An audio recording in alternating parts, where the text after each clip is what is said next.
Hey guys, what's up? It's been a while since I've posted any content on Magic Arena here.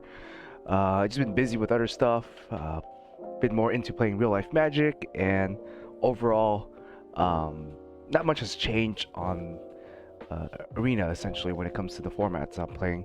I've been playing exclusively uh, Explorer. Sorry, I kind of lost my train of thought there. Yeah, exclusively Explorer, and it's probably my favorite format, mainly because it's a non-rotating format.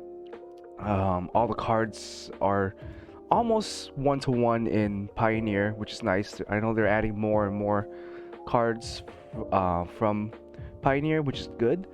I like I definitely do like Pioneer as a format. It's kind of like a pow down version of Modern, which is nice. Um, I haven't really liked Historic. I know Historic's still pretty popular. Um, Main reason I don't like Historic is a lot of the cards they just keep changing, and it feels obviously more like a online card game rather than a real life card game. Which I guess me personally, I'm not really into that as much anymore.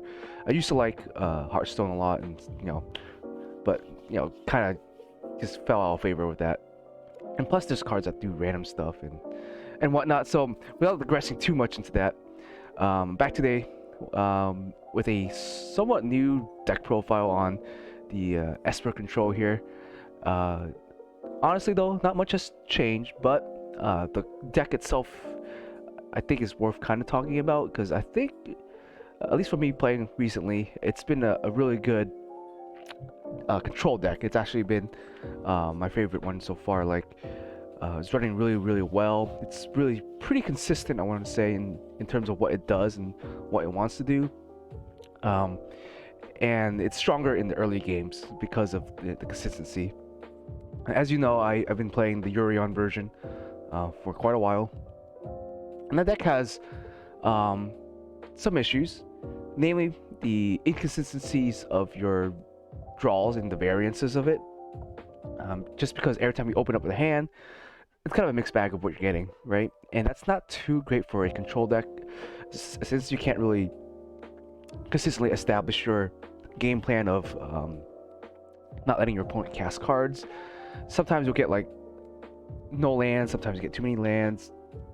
Sometimes you draw only removal and no counter spells. Sometimes you draw all counter spells, no removal, or you draw too many planeswalkers. In an 80 card deck, sometimes I end up drawing like 3 Teferis in my opening hand, and I'm just like, what do I do with this? I can't do anything with 3 Teferis or 3 Emperors or a mixture of both.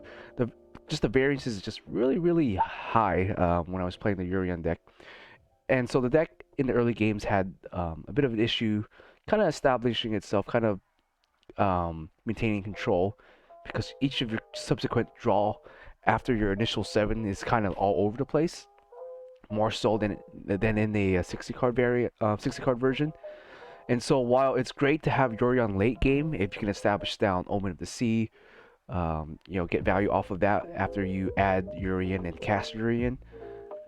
Just getting there was hard, and you oftentimes get rolled over by something like, say, a Hiki-Jiki Fable Passage, and then you have to deal with the token, you got to deal with Hiki-Jiki, on top of dealing with whatever else they might be tossing down at you, threat-wise. So I decided to go back to a 60 card version of the deck, and I've been playing this particular version of the deck for the past about week or so, and it's done pretty well. If I had to give an estimate on my win percentage with the deck, I want to say probably around 70% or so.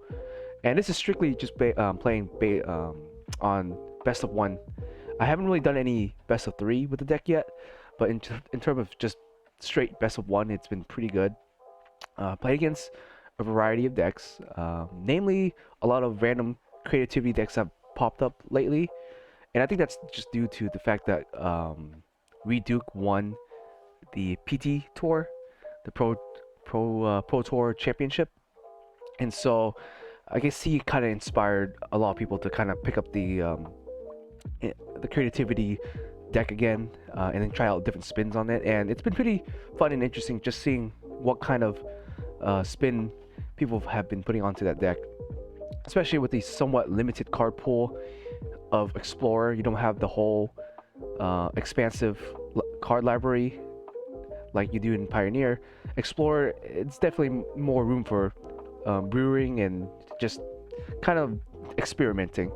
I've seen ones where they have like Lotus God plus this other guy where you like draw a card, discard a card, make a 1/1 token with Lotus God, and then like go ham with that.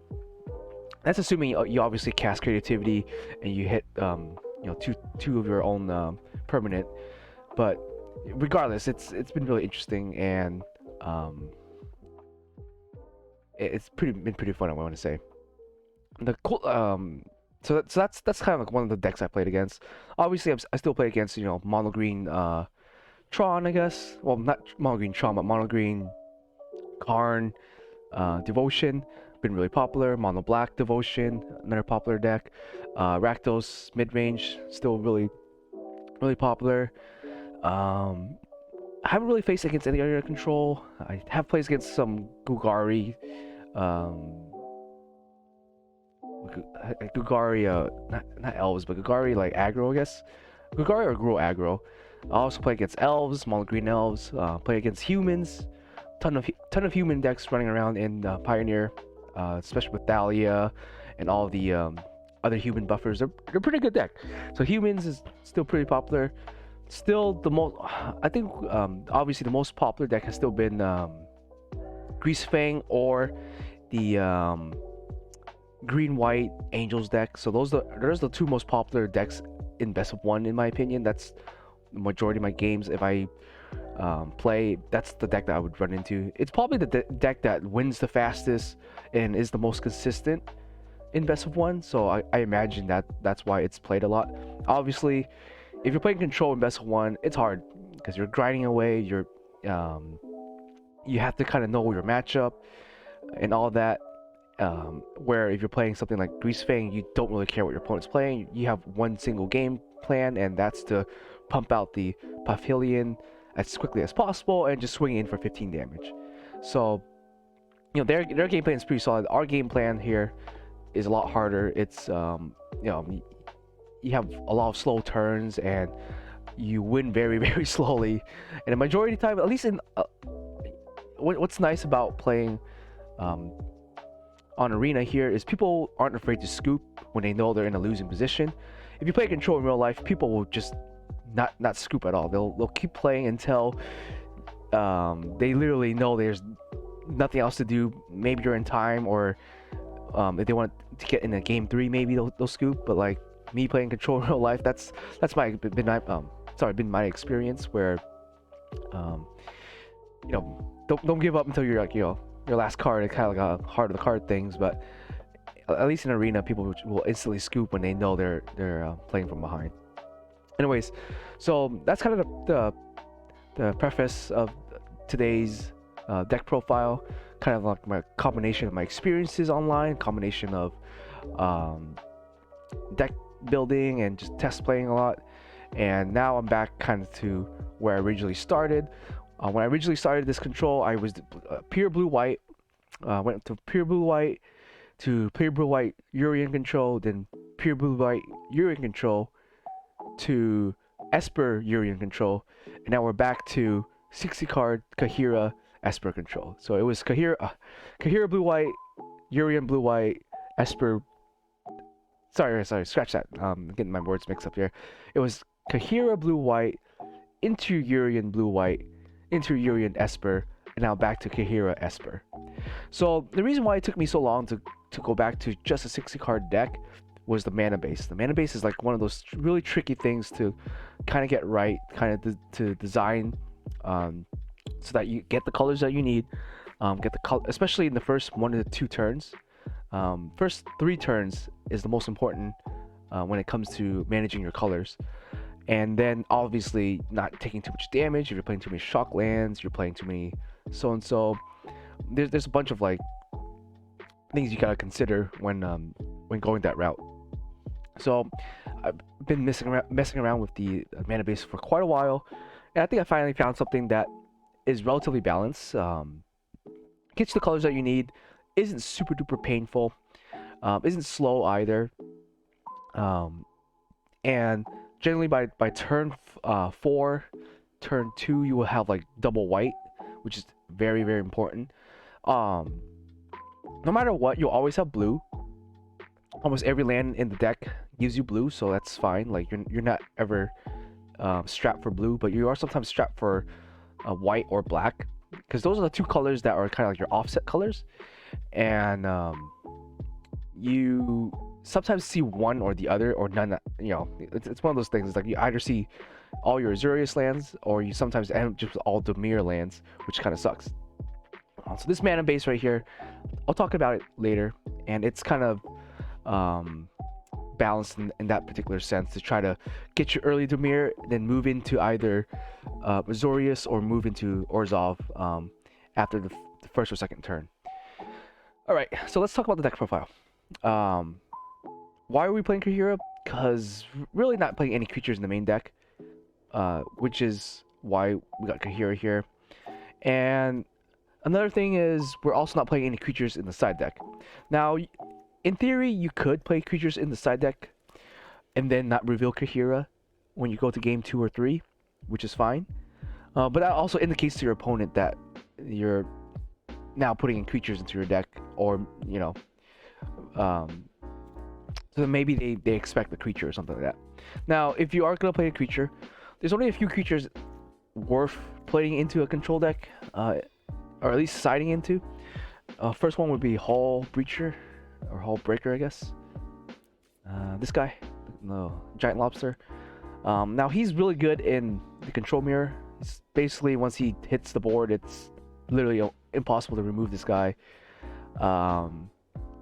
And yeah, he just kind of wins your games relatively fast. So Hull Breaker is an option. What's the Trawler, I think? I can spell this guy, yeah. Dream Trawler is another one. Now, this guy's good for playing his mid-range decks. He gets you life, which you need. Gets you a little bit of draw power. Has some evasion. He can swing for whatever in the air. And has another evasion in the sense of he's hexproof, so he's harder to remove with targeted removal. Obviously, he dies to like sacrifice, so then Liliana or Children's Edict. Kind of out of luck there. But he's another good creature to have. And then the last two creatures you could possibly consider would be Baneslayer, Angel. Same thing with Trawler. Has better stats technically. It's a 5/5 and it's first strike, so makes it so that your opponent almost can never attack you while you have Baneslayer. Risk just losing a creature for free. Has protection, which is also nice. I don't think the protection from Demon and Dragons is super relevant in Pioneer or Explorer, but it is nice to have. And Bane's, you know, it's a non-legendary angel, so really nice to side deck there in. And then the last creature would probably be Lyra here. I actually don't think I have a copy. Here, I'll go ahead and create one copy of Dawnbringer here. Alright. Yeah, she's another good creature, kind of like Baneslayer. She's a little bit weaker in the sense that she doesn't have any protection from dragons or demons. But she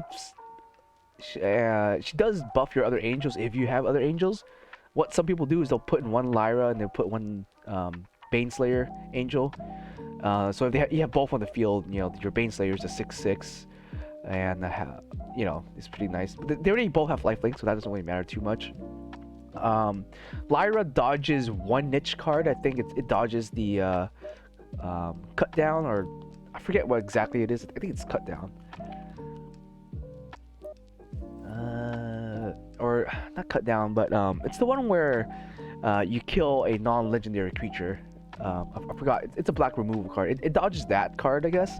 But no one really plays that card. Like, you have better removal nowadays in black, so no one really plays that card anymore. It was more prominent in M19 era control decks. Nowadays, you have like Heartless Act. You got Noxious Grass. Not Noxious Grass. The other one, the other grass card. You have Children's Edict. You have Dreadbore if you're playing Pioneer, stuff like that. So yeah, the other black removal card is not too relevant. Anyway, so those are the 4 creatures I would play in a sideboard if I wasn't playing Kahira. Um, I decided to just not play any of them in this particular version and just always have Kahira. So what Kahira is good for, he's good for having an 8th card. If you play Modern, obviously Kahira plays really well with the elementals, like Solitude and Endurance, and even some cases Omnath and Fury and stuff like that. Or especially if you have a Prison Reef. Why Kahira is good is it gives those creatures a +1/+1 and Vigilance, which is really good. And it also acts as a card that you can add to your hand and then just pitch for the elementals to make them kind of free. So that's what Kahira is used for, at least in Modern. In Pioneer, it's generally just used for as an extra card when you're low on resources, maybe, or as sometimes a win condition on its own. You can just throw a Kahira on the board and start swinging in for 3 damage a turn. It's also a decent blocker. It also combat tricks really well with the Emperor if you have her in your hand. You can either block or swing in and then flash in the Emperor. Give it a +1/+1 plus first strike for that turn, and it's pretty decent in that sense. So that's what Kahira is used for. I think it's worth playing it for the 8th card in your hand, essentially. Works well with Teferi sometimes. You can add Kahira for free, essentially, or at least for 1 mana if you have Teferi on the board already. Add it to hand, and you can wait 1 more turn before you play it. But kind of like a nice sweet spot there with Teferi. So yeah, so we're going the Kahira route now, rather than a Urian. Since we're not playing Urian, we're not playing Omen of the Seas, none of that. We're not playing Narset either. Because we have really nothing to really bounce and get value off of Urian in the deck. So we're just playing our straight win cons going to be just Teferi and Wandering Emperor, and just 3 copies of each. I think if you go with 4 copy, it might be too much in a 60 card deck because you might just draw too many of them. 2 might be too little because you either won't see them, or they'll just, when 1 copy dies, it's almost impossible to get the next copy, or at least unlikely that you'll get the next copy. So I think these at 3 each has been a pretty good number. So anyways, let's move on to our removal suite here, and then we'll talk upwards. Okay, Fatal Push. Fatal Push, still I think your best 1 mana removal card, especially if you're playing black. Yes, you have Portable Hull. You could have March of the Outer World Light. You can have a couple of the other white removal cards. You could have Leyline Binding. Those are all optional cards. I just believe that for 1 mana, and there's a bunch of 1 to 2 mana creatures in the format that you kind of ironically need to get under control really early in the game. And it's really nice to have a Fatal Push to do that. The Revolt you almost never trigger. The only way for you to really trigger Revolt in this particular deck is if you Shark for just 2. So you go you cycle Shark for just one generic and 1 blue mana. It creates a Shark token with 0/0, and that Shark token immediately dies. Then you'll be able to proc the Fatal Push. But outside of that, there's almost no other way for you to really get Revolt on your Fatal Push, unless you have like an Emperor token that you block or they killed, or you like Supreme Verdict your own token, then you could potentially get Revolt. But you know, that's a totally different story there. Anyways, for Fatal Push, for the consistency of it. Another card I decided to just completely cut out is Thoughtseize.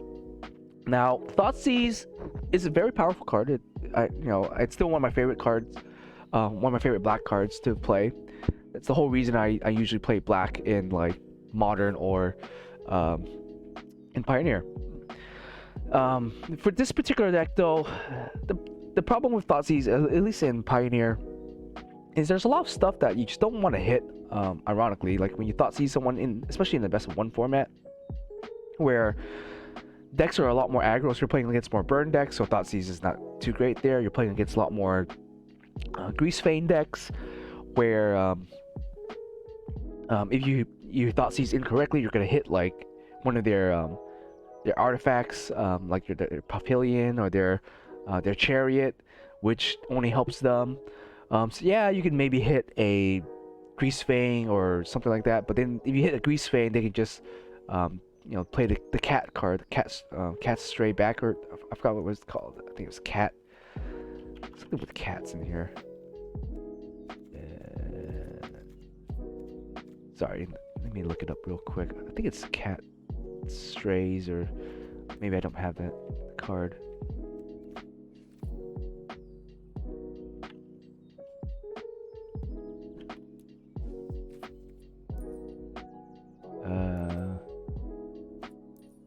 Nope. Let me remove some filters here. Sorry, I'm trying to find the relevant card that I'm talking about, but at the same time I kind of forgot what the card name is. It is a spell for sure. Sorcery. There you go. Let's try to see if we can cut this down. Maybe it isn't. It's like stray cat, or it's gotta be stray, right? Anyways, if you guys play against Grease Fang, you know what card I'm talking about. It's their revival card. I can't think of the name right now, and I just remember it has a picture of a cat. Anyways, if you hit that card, they have flashback or from the grave, so it's not too great either. Or you hit the Grease Fang, they cat it back the next turn for 2 mana, so it's not that great, at least in my opinion. So that's why I've opted to not play Thoughtseize at the moment, and decided to just go for the Fatal Push. And also Thoughtseize is painful. It's 2 life, and if you have to like shock your Water Graves in and play Thoughtseize at the same time, it really does kind of hurt. We're kind of trying to save our life totals now, and just to drag out the game as long as possible, which is a little bit more important, because that's where our game plan is going towards anyways. So yeah, we're cutting out Thoughtseize. We're putting it into the sideboard instead. Against certain decks, Thoughtseize is still really good against, especially combo decks like Creativity, for example. You hit their Creativity, or you can maybe bait out a counter spell or something like that. Pretty good. It's good against other control mirrors. Good against mono green Tron, or sorry, I guess mono green Karn. You hit their Nisa, you hit their Karn, stuff like. So there's certain decks that Thoughtseize is still really good against. It's certain decks that it's like mid or even worse or detrimental to use. So because I was playing with so much best of 1, I decided just to sideboard the Thoughtseize and then just work with what I have here as my only 1 mana spell. So yeah, Fatal Push there. Censor for Censor, it serves 2 purposes. One purpose is to up our counterspell density. We want a ton of counter spells early in the game as soon as possible, and being in Pioneer, we don't really have any good 2 mana counter spells. There's almost like nothing good in terms of the 2 mana counter spell slot. If we had maybe Mana Drain, or sorry, not Mana Drain, Mana Leak. If they ever add Mana Leak into the format, that'd be pretty cool. In Historic, we had Memory Lapse, but obviously Memory Lapse was just too powerful for the format. They banned that card. But in Pioneer, we either have Censor or we have maybe Jiraris, I think.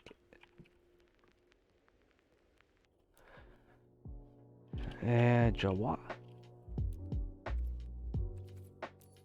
Yeah, this one right here. Jiraris Disruption, another option.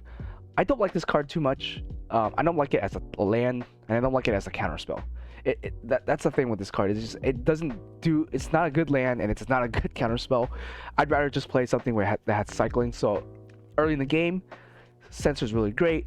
Counter whatever I need, and late game, I obviously don't want more lands. By the time late game comes around, if you're on like your 4th, maybe your 6th land, and you draw a Jirari, it's just bad. It's not going to counter anything at that point anymore. Assuming your opponent has like 4 to 5 lands, Jirari is just never going to counter anything. And then you don't want to play it as a land either because it comes in tap. So it's in my opinion, it's kind of garbage. I'd rather go for Censor, where there's a potential for me to still use it as a counter spell, and if I didn't want to, I just cycle it away and just draw a different card. So for me, Censor's just better, and Censor can act as I guess a pseudo land, because you're able to cycle, you should be able to draw a land off of it. Granted, there's no zero card selection with Censor. If there was some card selection with Censor, it'd be too broken, but you know, it's good enough. It serves its purpose. Get it early game, use it against creatures, use it against spells. Sometimes it works late game, and if late game rolls around and it doesn't do anything, just go ahead and cycle it away. But it's great since it gives us a way to have more counter spells in our deck, and works really well with Teferi. I know Teferi is a 5-mana drop, but sometimes you need a 2-mana counter spells when you untap with Teferi, and your only real option is like Dovin's Veto or Negate, and that's just not too good. Especially if you're playing against a heavy creature deck. There's a potential for Censor to maybe hit those creatures, which is really good. Next off, Veto, our best counter spell that counters everything but creatures. So I decided I only play 2 because there's still the format is still very creature heavy. You obviously can't counter something like Greasefang with this card, right? You can counter their cat card or their other, like if they hardcast Chariot or something, sure. Still not that great though, because you're still putting the Chariot into the grave and they can still just Greasefang it back. So that's why I just play 2 Vetoes, and it's like I see it when I have it, it's great. When I don't really need it, it's just there, you know. You could play more in the side, or more if you're playing the 80 card version. In the 60 card version, I think 2 Vetoes just perfectly fine. Next off, Vanishing Verse has been our best removal, I want to say. There's just so many mono color stuff in the format lately. You have like Shieldred, you got Fable, you got all the green cards. Like there's a ton of Devotion, mono green Devotion deck, especially with the inclusion of Nykthos. So Vanishing Verse has just been like our cream of the crop removal right now. Really good. Almost never dead. Obviously it lacks in being able to remove some planeswalkers. Most planeswalkers that are played are multicolor.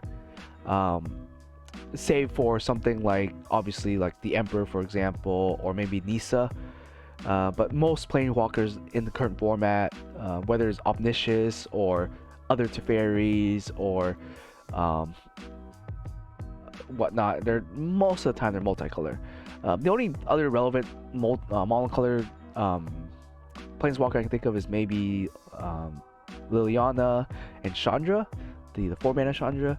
So it's sometimes can hit those, but most of the time you're using this to remove like enchantments and some artifacts like Pahilion. So this still works against Greasefang. Obviously you can't remove Greasefang with it, but you can remove the Pavilion or the Chariot that Greasefang can potentially bring back. So that's, I think you can remove Chariot with this, because I think the Chariot is mono green. Correct me if I'm wrong there, but removing the Pavilion is really nice. It does miss the Sky Crawler, the one where it does 3 damage to a planeswalker or a creature. I think it misses that one, but you know, you can't hit everything with Verse. But Verse, for the most part, will take care of most things. Now we're only playing 2 Drown. Drown is one of those cards where it can be very powerful, especially in something like Grixis Shell or like Grixis Death Shadow or something like that. It's really powerful. In a regular control deck, it's not that great because it requires your opponent to have cards in the graveyard, and in Pioneer it's not that great because people aren't really fetching lands. Because one way it's good in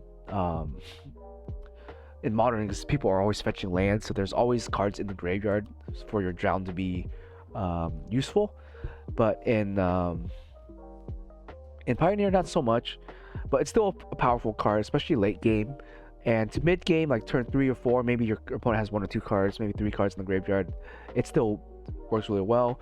It also hits lots of man lands. There's a ton of man lands running around right now. You have Den of the Bugbearer, you have like, you know, Hall of Storm Giant, you have Hive Tyrant. So, and obviously if you're playing Pioneer, there's even more man land options there. So these are great in that sense. They hit man lands. They hit like tokens too. If your opponent's playing creativity, they're trying to hit a token. You can hit a token, like a goblin token or something like that. So those are just some powerful plays you could have with Drown eventually. And it's good in best of 1 too, because there's a ton of Grease Fang decks running around, and Grease Fang is self-milling, so they always have like 4 or 5 cards in their graveyard by turn 3, so you can almost always counter a Grease Fang with this thing, so pretty good in that sense.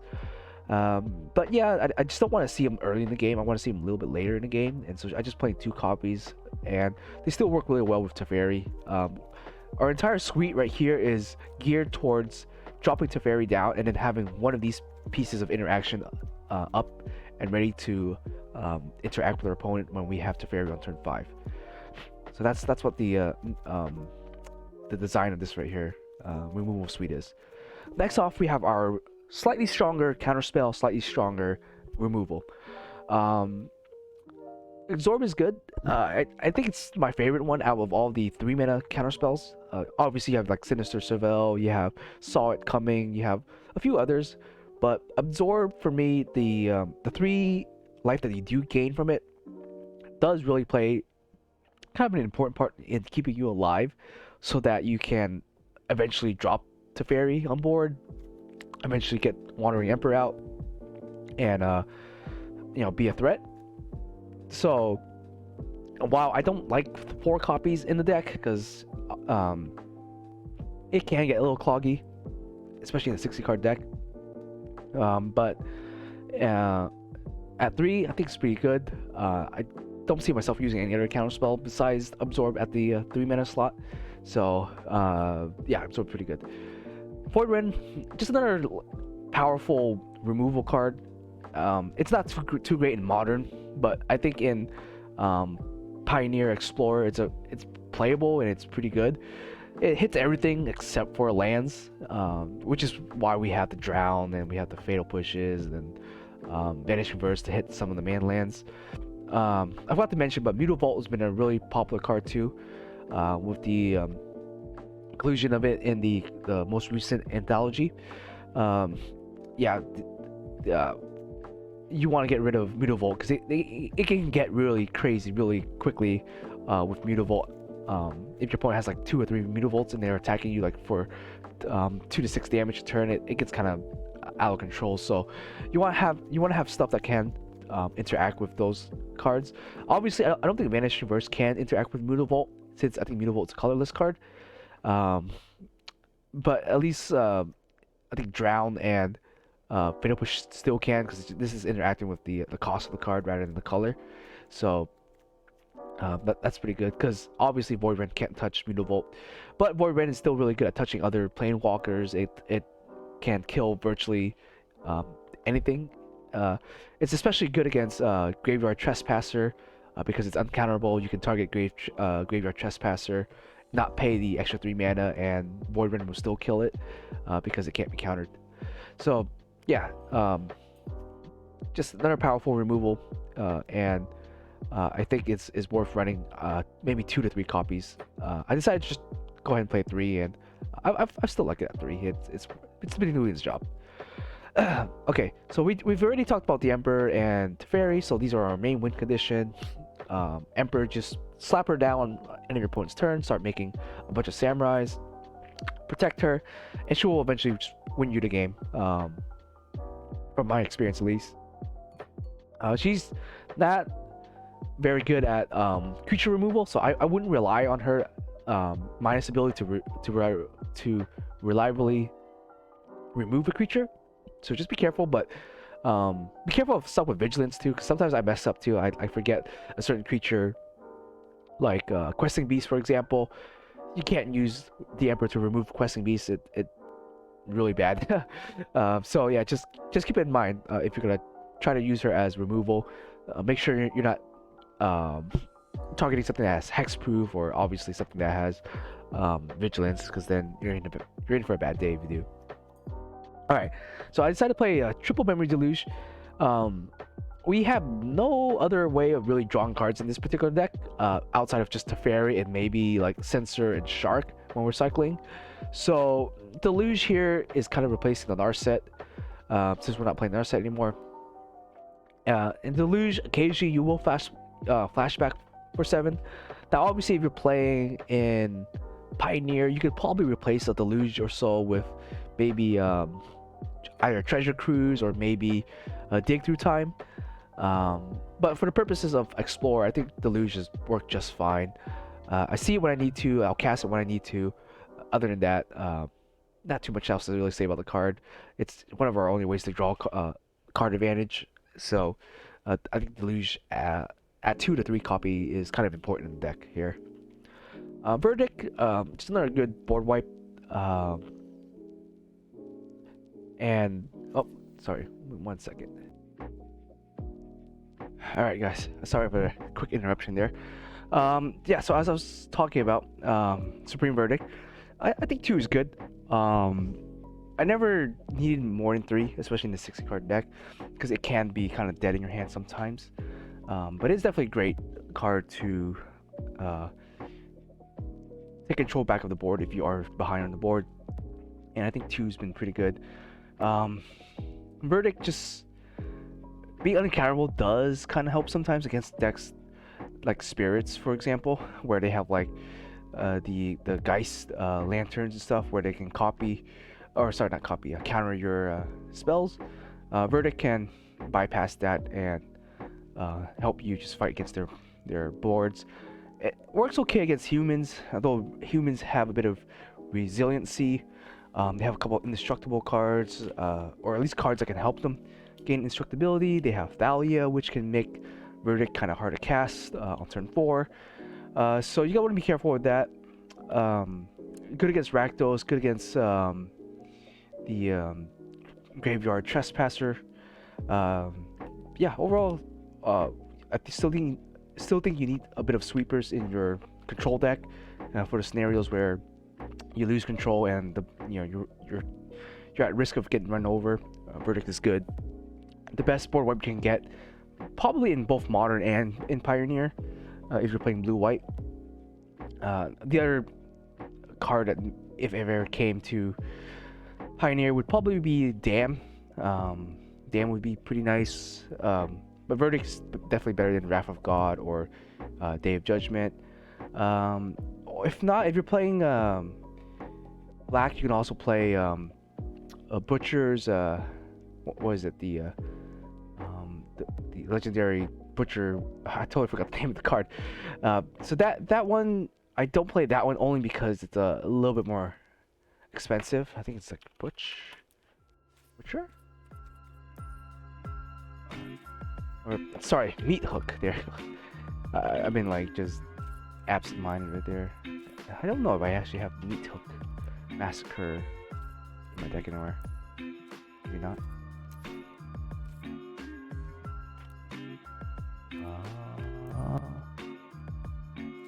Sorry, let me reset my filters. Meat. I must have had 1 Meat Hook somewhere, right? Alright, yeah. I actually have 4. Oh, it's because it got banned in Standard and I was able to craft a bunch of these. Anyways, Meat Hook Massacre is another decent board wipe. It helps you deal some damage to your opponent, but it is a little pricey to use. Double black in the deck is kind of hard to come by too.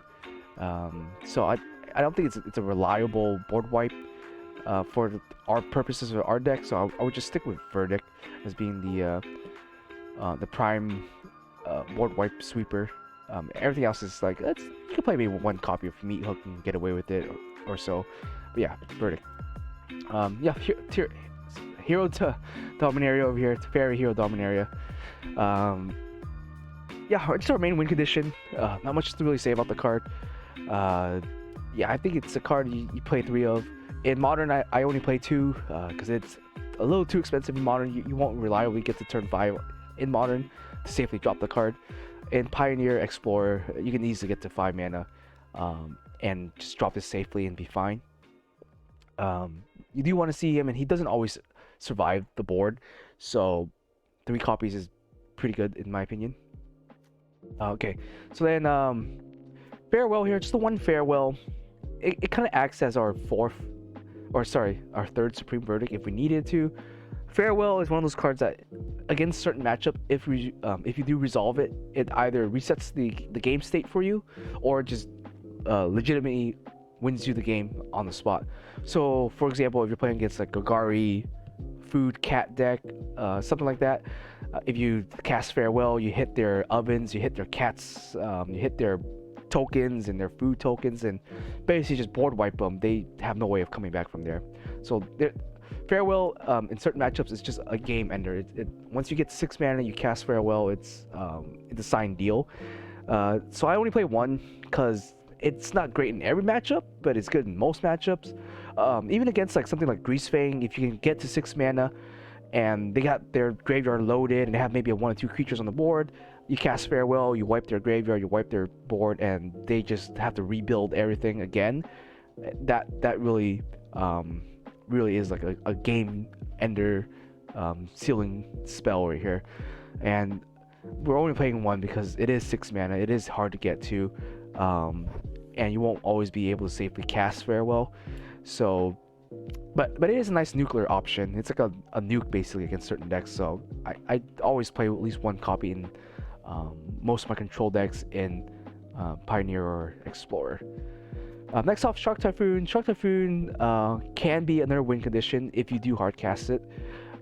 Again, certain matchups where I know it's safe to hardcast Shark Typhoon, or I know that my opponent can't just cheaply remove it with something like a Leyline Binding, or if they have their own Farewell, or they have like a Void Rain or something like that, or maybe even a Vanishing Verse, then sure, I'll cast the Shark Typhoon on 6, and then start just making a bunch of sharks and go from there. If not, you can always make a 1/1 blocker. So it's nice to, on turn 3, just make a 1/1 blocker, 1/1 attacker. Or, you know, if you're on 5 mana, you sometimes don't want to cast the Fairy immediately, and you want to leave your mana open for interaction, and your opponent doesn't cast anything, then you can just shark, make a 3 mana shark token and start swinging away. So Shark has its versatility in that sense. I think it's at least a decent card at 2. At 3, it might be too much for this particular build. At 3, I think it's a little too expensive, and especially at 4, it gets a little too expensive to cast, and it can clog up your hand. It does have a cool interaction with Fatal Push, so for 3 mana, you can almost kill anything that's 4 mana or less with Fatal Push and the Shark Typhoon. As I mentioned earlier in the video, you can Shark Typhoon, cycling it for just the 1 generic and 1 blue, creates a 0/0 shark token that dies immediately on entering the battlefield, and then that will allow you to trigger Revolt on your Fatal Push. So those are the 2 interactions that probably the most tricky, and maybe this with Graveyard Trespasser is one of the more tricky interaction that, if you have knowledge of the game, you should be able to do that and come out ahead of your opponent there. All right, so that's the main deck. As you can see, the main deck really only has maybe 6, 7 hard casting cards. So you have like Verdict, Teferi, and Farewell, and sometimes Shark Typhoon as your cards that you're gonna hard cast. Everything else has either is instant speed or flashable. And I guess obviously Kahira, because you gotta cast that thing. But yeah, everything else is just meant for us to just interact with our opponent on their turn, and then just remove counterspell to get to at least turn 4, then start dropping our bombs, start dropping our card advantage spells, our win conditions. If things go crazy, we Verdict, or if we can get to Farewell mana, then we Farewell. So yeah, so that's the basic design of the deck. Pretty simple there. 35 cards, and then we have 25 lands, and I'll explain the land in this bit right here. So this video is going to be a little bit longer than our normal deck profile, because I want to be really thorough with the deck, especially for those who are coming sort of new to the archetype, or they want to give it a try playing control.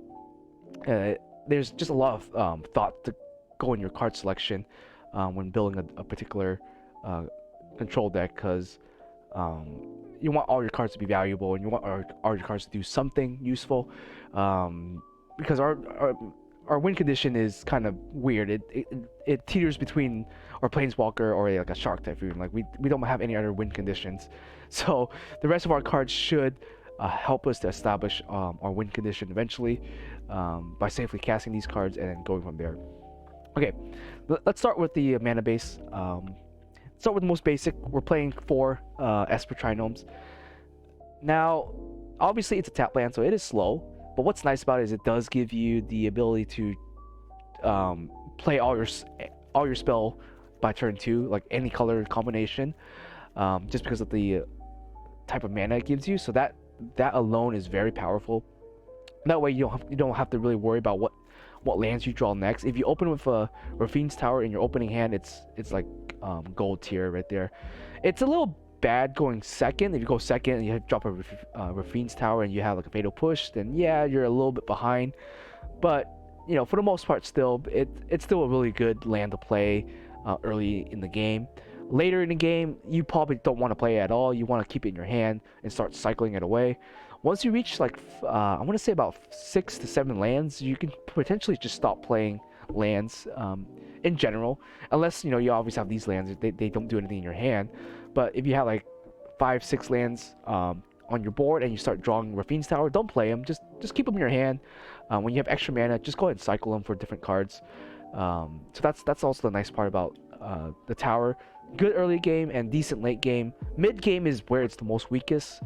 Turn 3, turn 4, and maybe even turn 5, when you're making your land drops. If you have to drop the tower, then go ahead and do it. But that's where Rafine's Tower is the most weakest, in my opinion.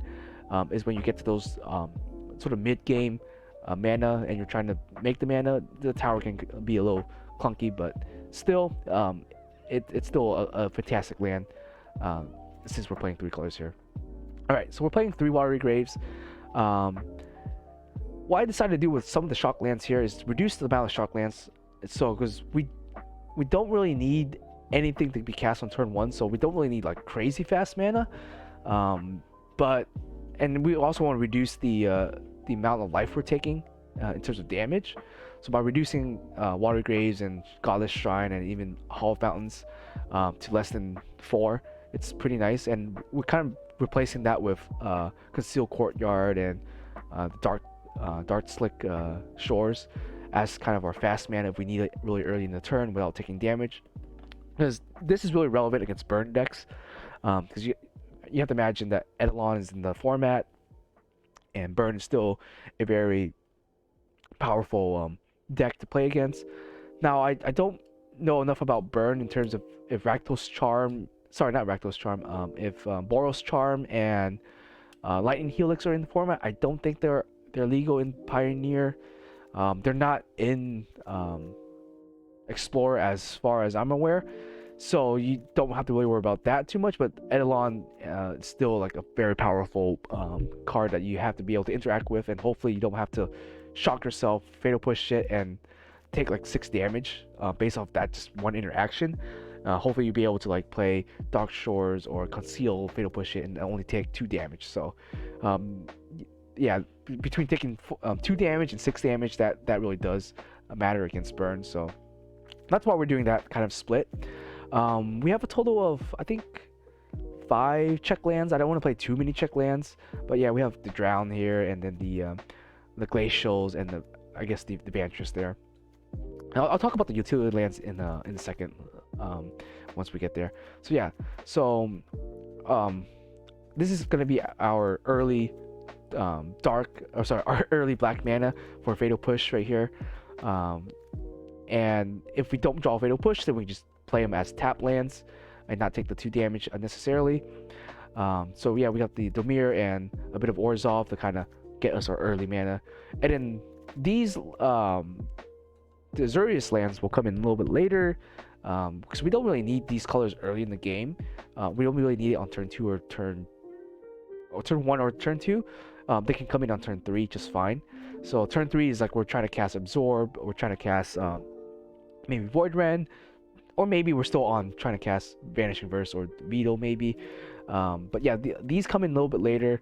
You can start playing Azorius land on turn 3 and 4, especially if we need to cast a Wanderer. Wanderer is double white, and that is kind of important. We want to be able to get the double white by turn 4 so we can start casting her. Or maybe we need a Verdict really badly because we're behind on board. But yes, that's why these we have deserted beaches and the glacials that come in a little bit later and not also take damage, which is nice. We don't need early Azorius at all, so we don't really need the shock land mana much. So by reducing it to just 2 is good. We still want to play some of these, namely because we're playing the check land, so the check lands still check for primarily the island keyword, because I think all of our check land comes in untapped as long as we have an island. And yeah, so every land we here will give us island except for Godless Shrine. Gives us plains, which helps with glacial, but does not help with it does help with catacombs, because it also gives us the swamp. Obviously it doesn't work well with Vantress, but that's why we're only playing one Vantress, so it's not a huge deal there. But yeah, so that's the idea behind the shock lands, the tri lands, and then a couple of the check lands, and a couple of the slow lands there, and a few fast lands. Fast lands are nice really early in the game, but we still have a bunch of shock lands and stuff, so we don't super necessarily need that many fast lands. And later in the game, obviously they're kind of terrible because they come in taps, so we don't want to play too many of them. So that's how I kind of divide up the mana, going from early to like late game mana. It's kind of nice that it kind of goes this nice flow right here. So early mana, we'll get our Dimir colors up, and then maybe turn 2 or something, play a Orzhov land or even a Azorius land, and then just kind of go from there. Next off, for our utility lands, we have just 2 basics. This is namely in case we played against another deck that has Field of Ruins or like Ghostly Quarter or something like that. Then it's nice to be able to fetch a land off of that. So that's just the purpose of the basics. There's no Blood Moon in Pioneer, thankfully, so we don't have to worry about Blood Moon, but we do have to worry about the 3-mana Thalia a little bit. She's not like super prominent in Pioneer, and she's non-existent in Explorer, since I don't think she exists as a card yet in Explorer. So just 2 basics is fine. We don't really care too much. We don't need black at all, because while it's nice to have a swamp to be able to cast Fatal Push on turn 1, it doesn't help us cast any other card. If we do cast like a swamp, we'll never be able to cast Absorb by turn 3. Sorry, if we play a swamp on like turn 1 or turn 2, we'll never be able to cast Absorb by turn 3. So that's why we're not playing the swamp. So we're opting to play island and plains instead. So we'll be able to have mana for Absorb by turn 3, and still be able to basically play the rest of our spells too. So no monocolored black land is, at least from my experience, has been the case there. We have 1 Hall Storm Giants, just another win condition. I'm only playing 1 because I'm more prioritizing getting the colors rather than getting a win condition off of a land, because I've been winning a lot with these 2 more consistently, so I haven't felt the need to have to push for damage with a body like Hall of Storm Giant. It's more relevant in paper, because in paper you're timed. So on arena you're not really timed that much, so you're not really in like a rush for play within 50 minutes or so. So Hall of Storm Giant, I'm not super necessarily on digital, but kind of necessary on paper. Next off, we have Vantress. Now Vantress is just there. It could be anything you want.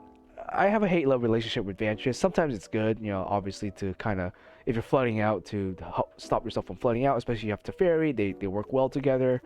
I'm not playing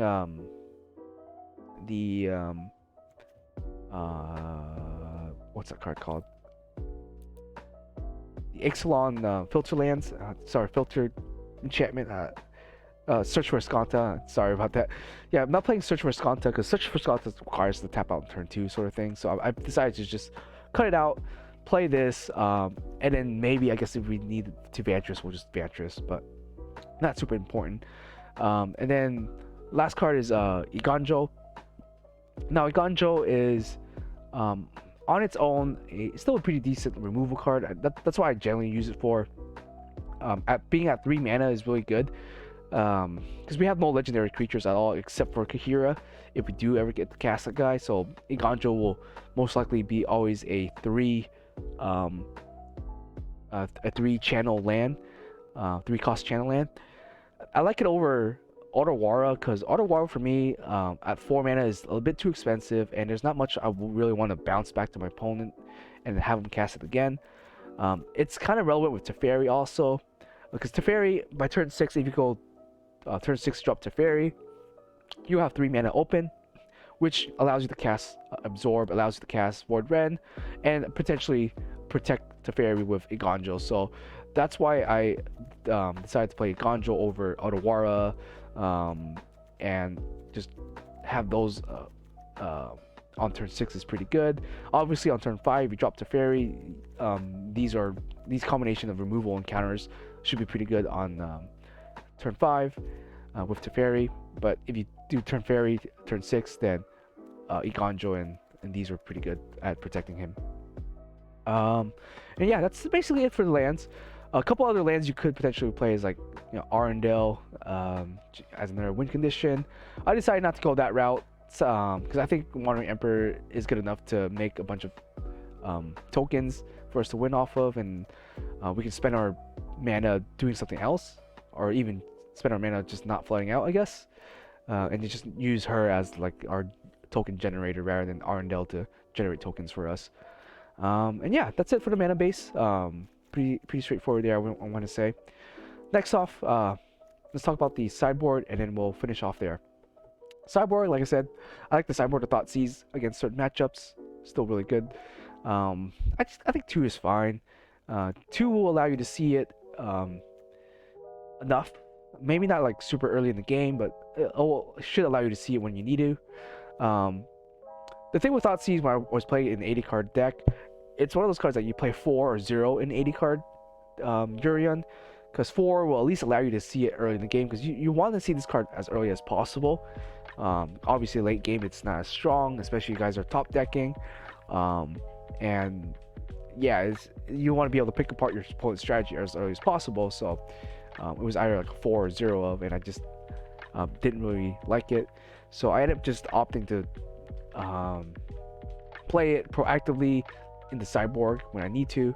So decided to play 2 Thoughtseize in the sideboard. Now I haven't really tested the sideboard too well or too much, so kind of taking it with a grain of salt. So but this is just some ideas that you can kind of do there. So Thoughtseize there. 1 Rest in Peace. I play 1 because if I draw it, cool, I play it and it sticks on the board. It's not super reliable because of the existence of Boseiju and whatnot, so they can easily get rid of the Rest in Peace and continue with their plan. Same thing with Licensed Hearse. Like these two cards serve the same purpose, but with Rest in Peace, it's nice that you're able to just kind of annihilate someone's entire graveyard upon it just entering the battlefield, which is nice. More relevant in Pioneer, since you have Treasure Cruise and Dig Through Time in the format, so it's sometimes nice to just not allow your opponent to cast those cards. But it also kind of hurts you too, because if you're playing Deluge or you're playing Dig Through Time, it hurts you a little bit there. Or if you're playing Search for Escanta, it also kind of hurts you there. But we're not really playing that. It also kind of hurts your Memory Deluge, but like the flashback for 7 is really optional. You don't really ever get there, but if you do, cool. If not, whatever. It's not super important. So I think the Rest in Peace is at 1 is relatively decent in the format. Next off, we have Aethergus, a lot of green decks, a lot of Rakdos decks, just a lot of good things that this card can act as either a pseudo counter spell or just a permanent removal for your opponent's permanents. I always liked it. It's been an all-star in my modern deck, and it's always been a good card for me in at least Explorer, or at least on Arena, since the card came out.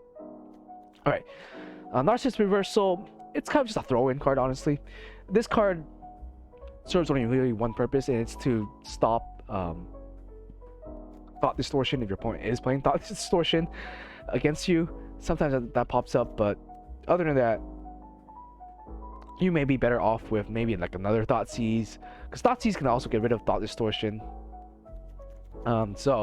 Or you can play additional Dovin's Veto if you want more counter spells, or you can play a 3-mana counter spell instead, or anything else. Anything that you really need, you can just play instead of Narcissus Reversal.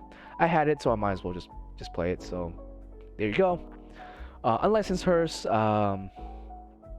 cool card, can be a win condition. Eats up your opponent's graveyard. If you have a samurai token with Unlicensed Hearse, you're golden, because you can just start using the samurai token to crew the Unlicensed Hearse, which is pretty nice.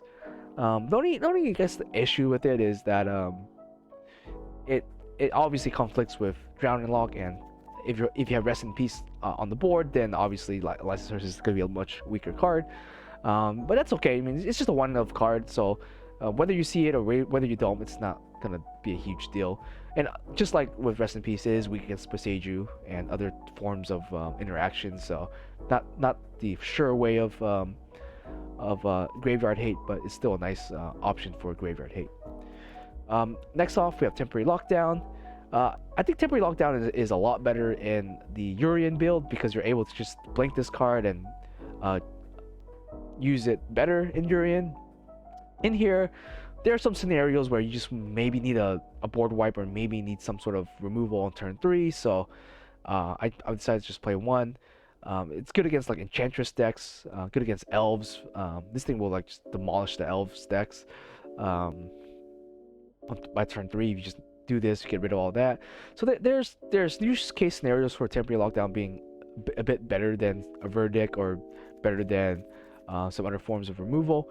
So yeah, I think Temporary Lockdown's worth playing. It's obviously weak against something like Leyline Binding, or other, Boseiju at the same time, but it's just a one card copy, so we're not really losing out too much by playing it, and we have, I think, more to gain by playing it than not playing it.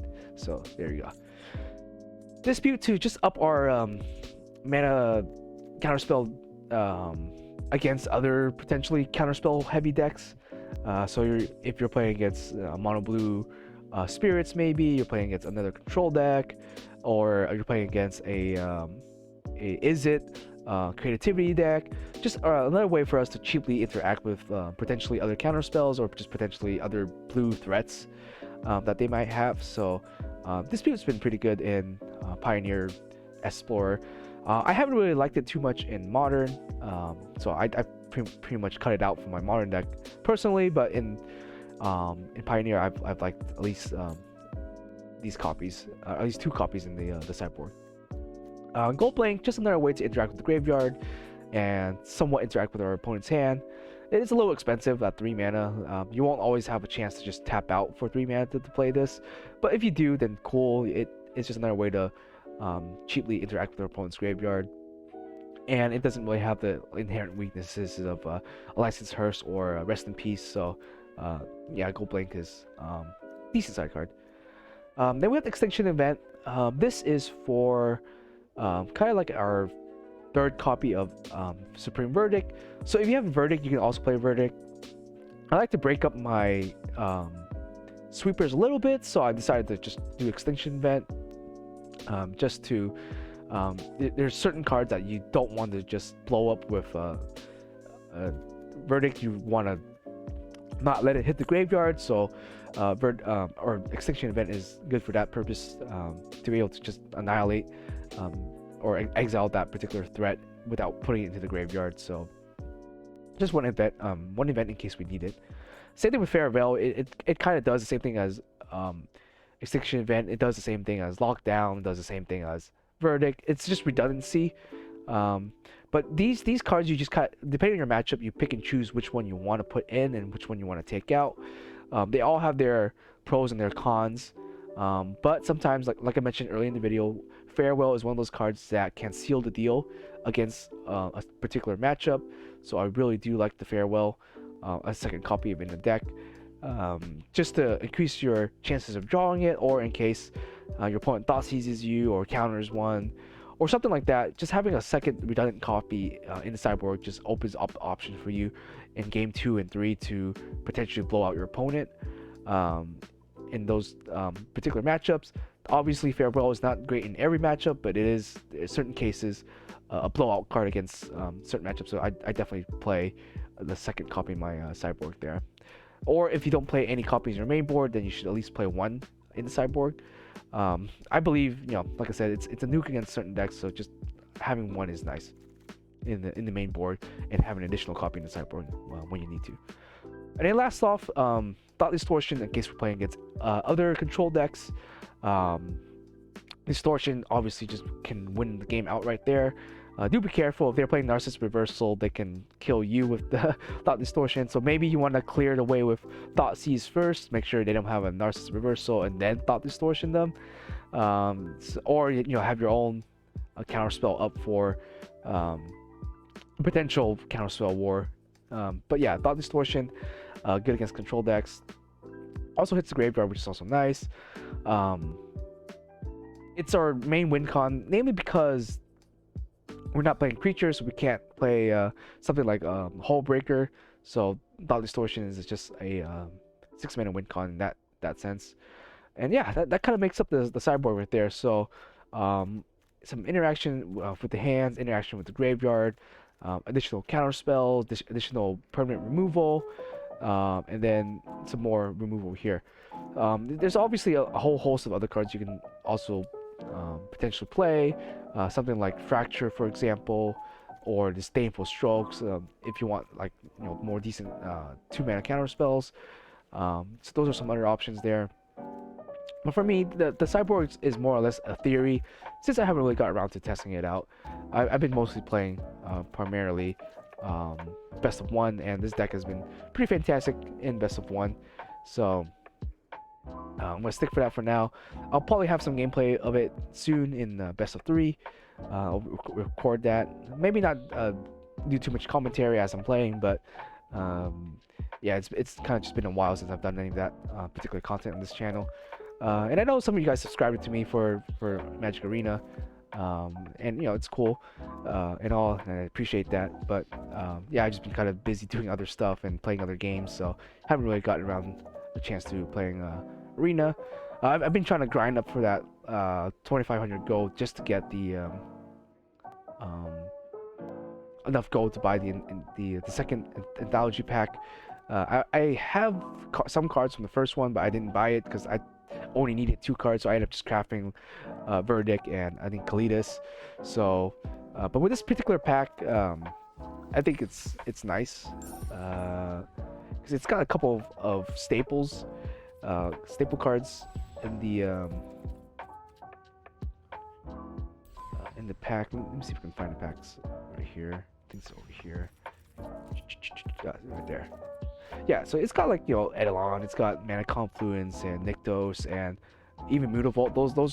Those 4 copies of the cards I think are particularly powerful and somewhat important. So those 4 cards for sure. Everything else is kind of just extra, like the Kozilek and some of the Eldrazi stuff. I don't think they'll bring the full Eldrazi to the format, but it's nice to have in case you eventually want to play Eldrazi.